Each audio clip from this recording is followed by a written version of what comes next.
Inflation is wiping out businesses everywhere. 85% of small business owners are concerned about the impacts that inflation will have on their business. Are you a part of the 85%? G'day, Ron here from ronaldosborne.org, where I help business owners and entrepreneurs achieve their versions of success. Today, I will discuss how to grow your business during inflation. Let's jump into it. So what is inflation? According to the European Central Bank, the ECB, inflation is described as a broad increase in prices. In a market economy, prices for goods and services can always change. Some rise, some fall. Inflation occurs if there is a broad increase in the prices of goods and services, not just of individual items. Banks of today like to use that terminology to describe inflation. However, I like to stick to the old definition. The old definition of inflation is as follows. Old economists defined inflation as an artificial increase in the money supply within an economy. I like the old definition of inflation because it actually explains why inflation occurs. Considering that the Fed has printed over $480 billion since January 2020, that's a lot of money sloshing around in the financial system. So what do you do about it? How do you continue to grow your business during inflationary periods? Let's find out. Ensure a bigger business is what you truly desire. Growing a large business is challenging during the best economic times. When you have an economic downturn and you have high inflation, that is going to make things a lot more challenging. So every single thing that you do is going to become harder. Relationships will be strained and it will put a lot of tests on your personal and family life. Don't look to debt to finance growth. Debt becomes increasingly more expensive during periods of high inflation. Financing the debt will be a lot more challenging. If you need to raise capital to run your business, perhaps it's doing so with an equity investment. So someone buying the shares of your business, taking part ownership of your company. Pay down any outstanding debt you have because, as explained previously, debt becomes more expensive to service. I will show you an example right now on why that happens. Let's say you've taken out an $85,000 loan from a financial institution. If the interest rates increase by 5% to 10%, your repayments on an $85,000 loan would increase by $200 a month, and your interest repayments would go from $11,000 to $24,000. That's an additional increase of $13,000 of interest payments. That's a new vehicle, or it's your marketing campaign for the year. If you take a look at this slide here, you'll see that the average loan interest rate by the type of loan that you receive is varied, and currently we are sitting at that 5 to 10% for a small business loan. So with inflation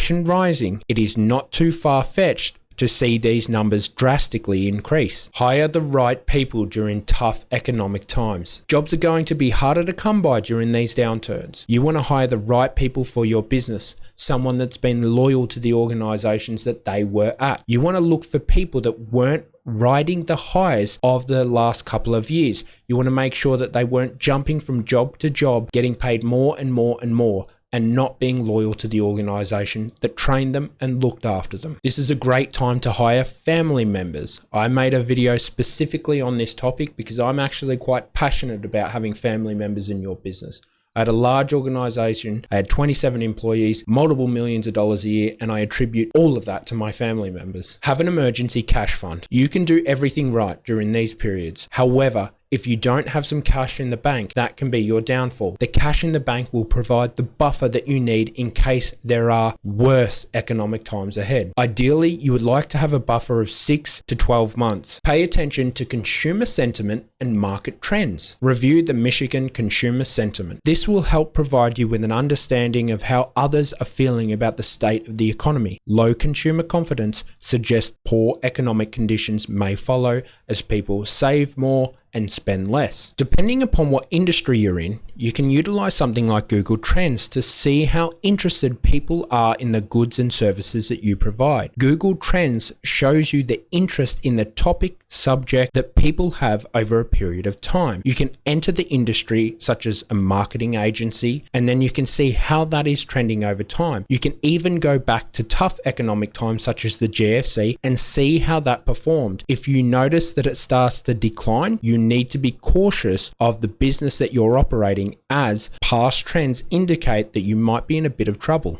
Now, this one might sound a little bit wacky, but investing in marketing during a tough economic time can be a smart move. With less competitors, you have a significant chance of increasing your ROI on your marketing budget. With less competitors having the funds to invest in marketing, your chances of a higher ROI on your marketing funds goes drastically up. A small $500 investment during tough economic times can be like investing, let's say, $2,500 during great economic times. Start small and work your way up. If you start to see results with your small budget, you can start to push it. If you're investing $1,000 into marketing and you're seeing that you're getting $3,000 worth of work in return, that's a smart move. Buy or outperform your competitors. Your competitors may need to sell off valuable assets such as land, vehicles, could even be employees. Who knows? Maybe their patented technology. These types of things are things that you can get your hand on to help grow your business and outpace them. You can also start to encroach on their market share because you might be able to offer cheaper prices because you're better set financially. These are things to think of during a downturn. Don't let invoices go outstanding for too long. One of the things I'm finding with my coaching clients right now is that they're letting invoices be unpaid for too long. If you currently have any outstanding invoices, you need to follow those individuals up and you need to follow them up hard. If it has been too long and they have not paid those invoices, make sure that you get some debt collectors on that, because you don't want that turning into bad debts where you cannot recover it. You've worked for it, you've done the job, you should be paid. Where possible, try to move across to accepting prepayment. So if you are a plumbing business, let's say you have a call out fee, make sure that you get paid for that call out fee at least before you head out there. That is something that can ensure that you get paid something and you're not left trying to chase up someone for $300 compared to you're only chasing them up for $150. It doesn't hurt as much. If you work in the B2B space, make sure that the individuals that you're going to be working with are not operating while insolvent. Ensure that you check on that and you ask them that. You do not want to be working with a business that cannot pay its bills. Save where you can. Your business should be trying to maximize its efficiency during tough economic times. If you can invest in a software that helps you avoid hiring someone new, it's worth doing. In my telecommunication company, Twex, what I used to do is we used to operate and build areas that had vast homes. So we would be connecting up areas sometimes that would have 30,000 homes to the internet. And what would happen is we would get all of this information in a spreadsheet, one massive spreadsheet. I used to go through, it would take me a day and split all of that up. However, years later,